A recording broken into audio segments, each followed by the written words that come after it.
The 2023 playoff edition of the Hudson River rivalry between the Rangers and Devils will feature a Game 7. This after the Blue Shirts staved off elimination in Game 6 with a 5-2 win over New Jersey at MSG. New York Post NHL columnist Larry Brooks, he's been all over this series, and he was in the building on Saturday night. He joins me now. Larry, how's it going?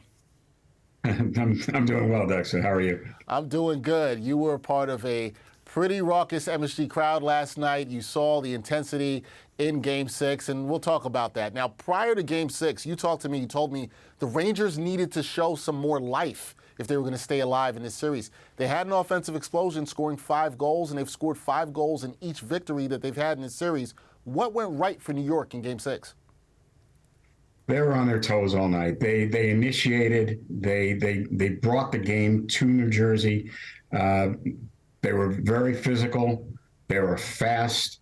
The Devils were fast too. It was by far the best game of the series because at least for the first 20 minutes, both teams were playing at a very high level. The Rangers grinded New Jersey down. New Jersey took some penalties, so that flipped around. But it was by far the best game of the series. And this is a template that the Rangers now have established for themselves: to play fast, to play hard, to force the Devils, and to play from one shift to the next. The intensity had been a little bit lacking in games 4 and 5, but it had returned by Saturday night. Yeah, the intensity absolutely was there. And on the Devils side, who had won 3 consecutive games prior to Game 6, when you look at their performance on Saturday night, was this a matter of a young team simply not knowing how to close out a series on the road?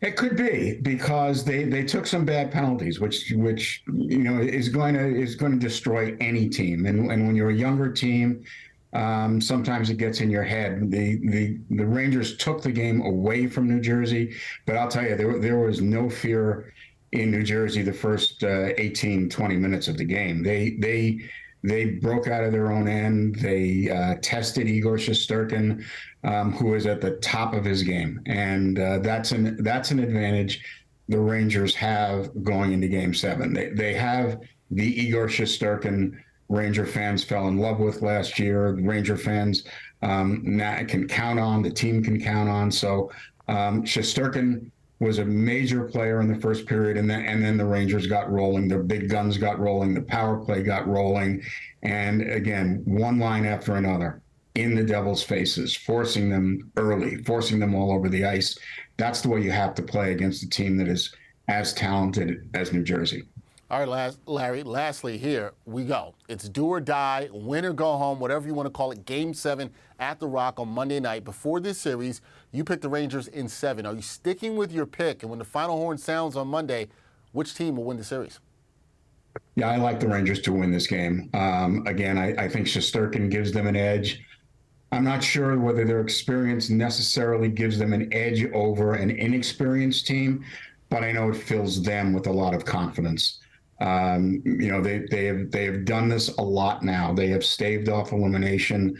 They did it 5 times last year. It's a little bit different team, but the core is the same. I think they go into New Jersey playing, with extreme confidence. I like their chances. All right, sticking with it, Rangers in 7. We'll see if that will happen. Game 7 between the Rangers and Devils at the Prudential Center on Monday night. Larry Brooks will be there covering the series as he has all the way through. Larry, thank you for your insight, your time. Enjoy Game 7. We will talk after. Thank you. I'm sure I will.